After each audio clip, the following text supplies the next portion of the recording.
Alright, hello ladies and gentlemen. Military Rider is back. I want to talk to y'all about something a little different today, okay? I'm going to talk to y'all about a little something. Gotta get it out though. So, I'm licensed on quite a few things, one of which happens to be in my saddlebag here. But given that I live on a federal installation, this is not valid to conceal carry anywhere. Now, I specifically bought this vest because it has a gun pocket. It's got some straps in there, and then it just buckles, and boom. We are about to be on the road. It is super windy today, guys, so I may curse at the wind a little bit. Fun fact about me, my top 3 most hated things on the planet are spiders, Taliban, and wind. Like, not in any specific order, but those are my top 3 most hated things. I have been angry and lacked enough sleep before in my life that I tried to punch the wind in the face. So, not a huge fan of it. Plus, I got to go through the pass up here, and I usually get annihilated by wind in the process. So, sorry if the audio quality is not great, ladies and gents. Probably going to take it nice and easy up this pass. My bike happens to have the aerodynamics of a brick. So, oh, shiza. If you don't cuss in English, it doesn't count. Alright. We're going to put down the back pegs. And we're going to get down behind the windshield so I can talk to you folks. So, kind of one of the things I want to talk about, so some of you may have seen me chamber around. And that's like a never-ending debate on whether you should chamber around or not chamber around. We shifted. Yes, I just shifted with my hand. Anyways, so it's a never-ending debate of whether you should chamber or shouldn't chamber. This is the way I look at it. Again, I don't really have a whole lot of facts to back it up other than your draw and fire time is significantly, like staggeringly shorter if you chamber around. With that, so I look at it like a seatbelt, right? Because obviously the firearm is there for my safety and the safety of the people around me. So the way I see it is, would you not wear your seatbelt and say, nah, I'm going to have time to put on my seatbelt before I crash? No, you wouldn't. So that's why I chamber around. The weapon I use and I carry on a daily basis is a Ruger SR40. Now, my license, oh, son of a biscuit-eating bulldog. I'm getting thrown all over the place right now, boys. My license that I have is from the state of Oklahoma. Some of you have figured out that I'm in New Mexico now. Okay. So with that, you know, some people ask me, well, how do you know it's valid? How do you know it's good to go across those state lines? So before I moved here, I called the New Mexico State Patrol. Usually they're kind of subject matter experts on like interstate laws and things like that. So the guy on the phone told me to go to a website. It's called usacarry.com. Alright? You go in there, you put in what state you have a license in. You put if it's a resident license or a non-resident license, which mine is a resident of Oklahoma license. I put in my information, and my license to carry from Oklahoma is valid in every single state in the United States except Washington State, Oregon State, California, New York, Illinois, Hawaii, and Washington, D.C. I didn't know they could have a different law for a specific city. So that's kind of a new one to me. So I made sure it was valid in New Mexico, and I have my license here. So the rule of thumb when you have a license and you're going across state lines is, if it was easy to get your license, like here in New Mexico, it's pretty much free for military members to get a license to carry a concealed weapon.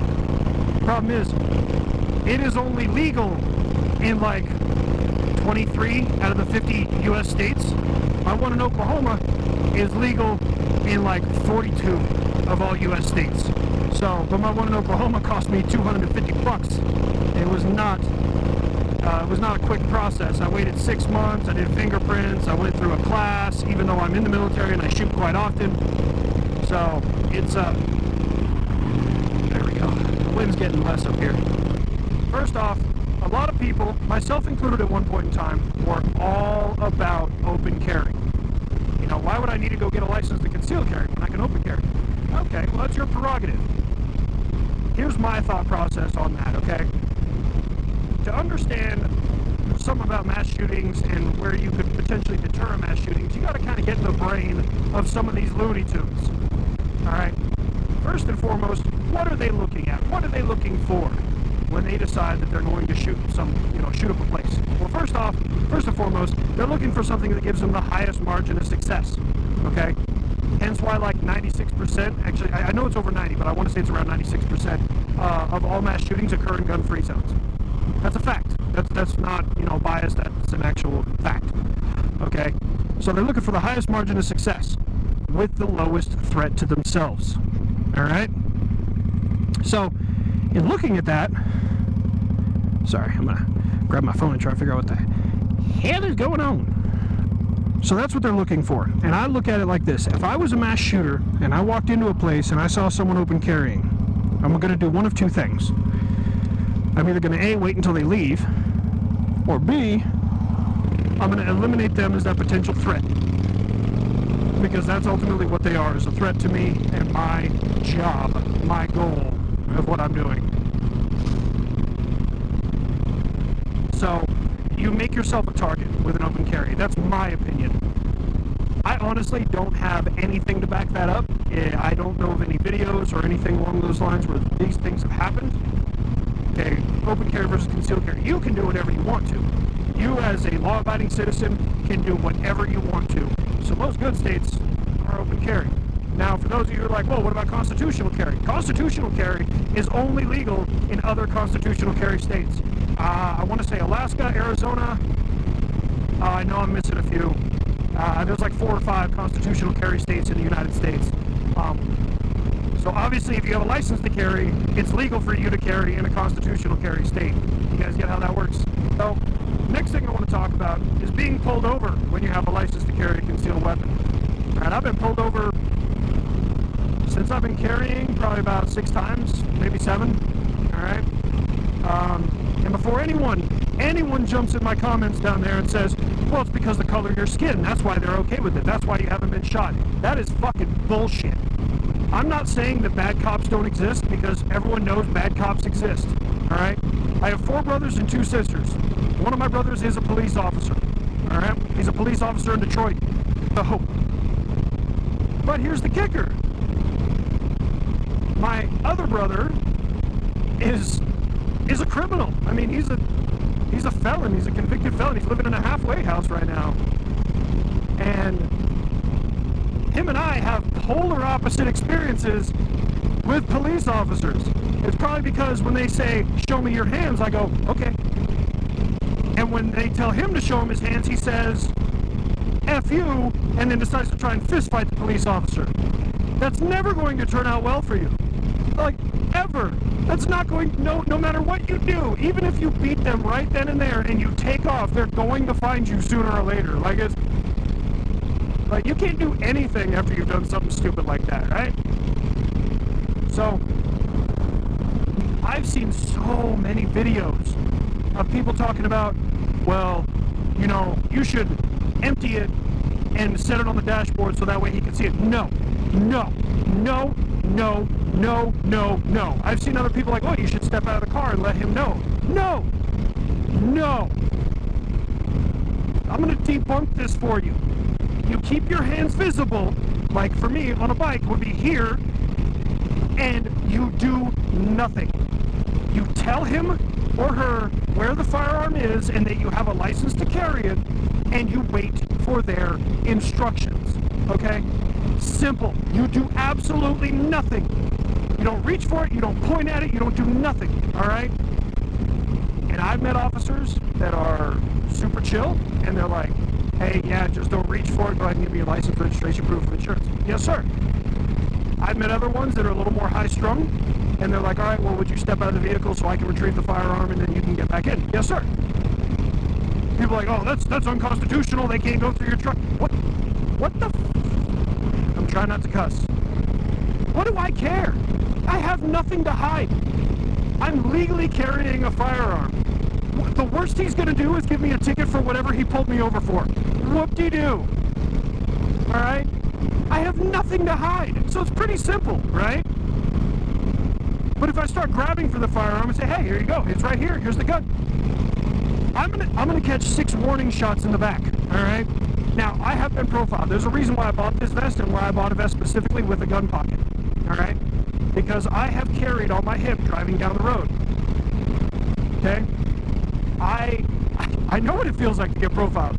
Young guy, loud bike, lots of chrome, wearing leather, and all of a sudden they see a gun because my jacket gets pushed up because of the wind, and I get pulled over just because I'm being profiled. You know, like, hey, we saw you have a gun, we just want to make sure. All right, cool. I got no problem with it. Whatever, I'm gonna let you do your thing. All right? Because, and here's my point with all this. You, John Q. Public, have no idea what that officer has gone through recently. If he's being pissed off and yelling at you because you were speeding, maybe he just picked up a 16-year-old girl's pieces off the side of the road because she decided to text and drive while doing 80 in a 65. Maybe he's a little high-strung about you having a firearm because last week he got into a firefight with some fucking drug dealer. You have no idea what that officer has gone through, so be respectful. Me personally, even if I get a ticket, I sit there and I tell the officer jokes because I respect their authority. Hey, can we search your bike? Go ahead. I know they're not going to find anything because I ain't got shit to hide. If you start saying no, and it's my constitutional right, guess what? The dog's coming out and you just wasted more of your time. If you have nothing to hide. Now, okay, I got it. You know, people, constitutional rights and along those lines, I get it. I get where you're coming from. But I don't have that kind of time to waste. Like around here, they have Border Patrol checkpoints. All they do is, are you a U.S. citizen? Yep. And I go on my way. People are like, oh, they can't ask you that. They can't ask your citizenship, you know, and they want to sit there and argue with them and fight with them. Why?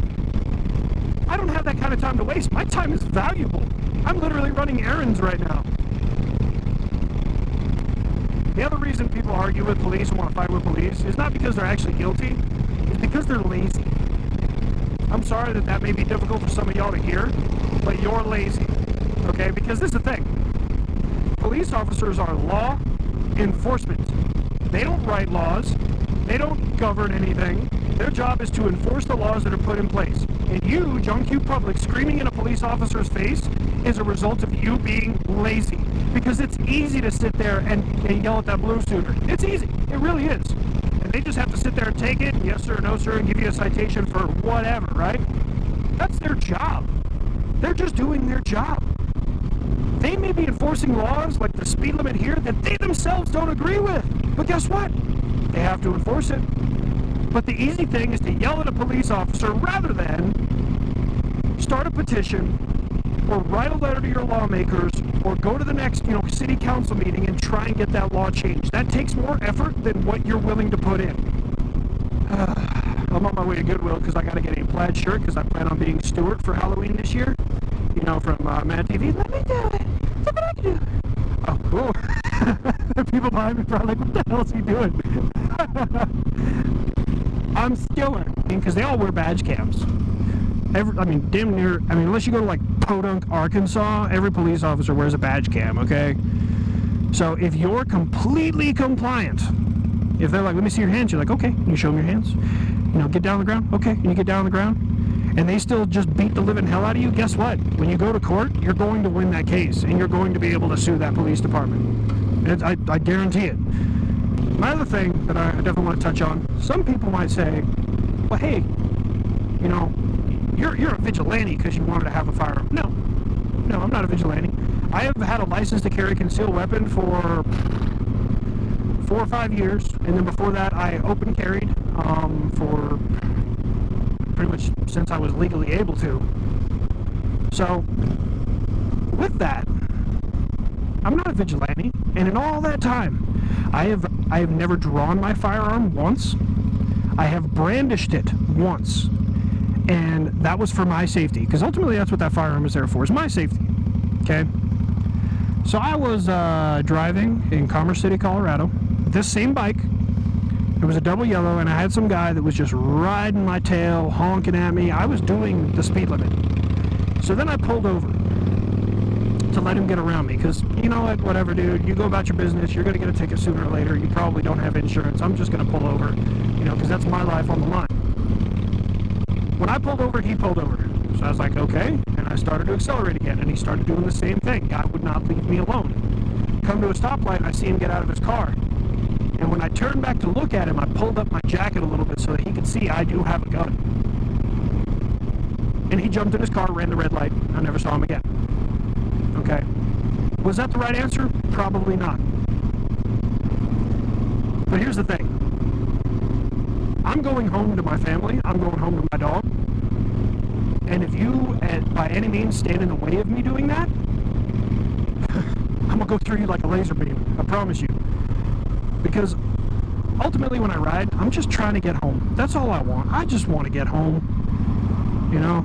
Because if I don't make it home, I got a 77-pound fur ball named Knox that he'd sit there staring at the front door and never know why Dad didn't come home. And that hurts me. Like, that breaks me up. You know, breaking his heart. I don't have any kids. I don't know what happened there. I started videotaping and it cut off. That was weird. But managed to get everything I needed for my costume as Stewart. I got some gray pants that are like high waters, and I got a plaid short sleeve shirt that is incredibly tight on me. And some of y'all might be like, you know, because you're old enough to remember Stewart, be like, oh, I thought he wore whitey tighties all the time. Look, I have to wear this thing at work, so I'm going with conservative Stewart, where he wore gray sweatpants or gray slacks that are just a little bit too high for him. So that's what I'm going to do. Can't really wear whitey tighties at work. It's slightly frowned upon. For any of you watching this that might be stationed at Fort Sill, go bass fishing on West Range. Thank me later.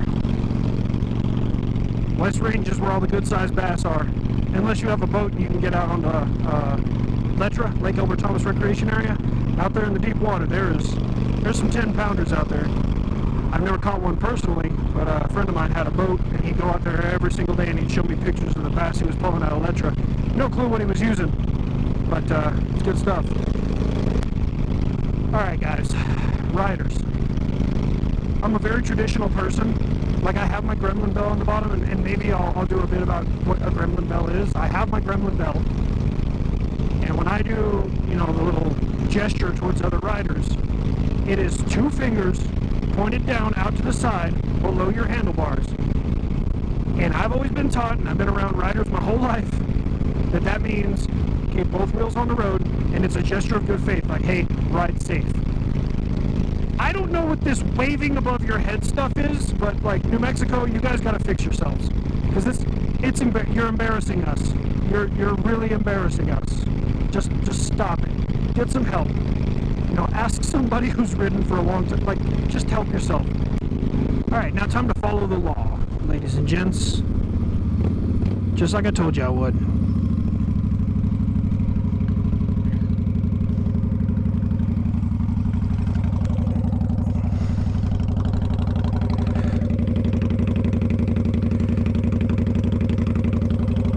Hopefully none of my soldiers see me and like, oh, hey, Sergeant, what are you doing? Are you okay? Are you broke down? Because I have broke down quite a few times in the past. I just don't like, you know, people get weird when they see a firearm out in, like, the real world. So, there we go. Unchamber it. Put the weapon back in the holster.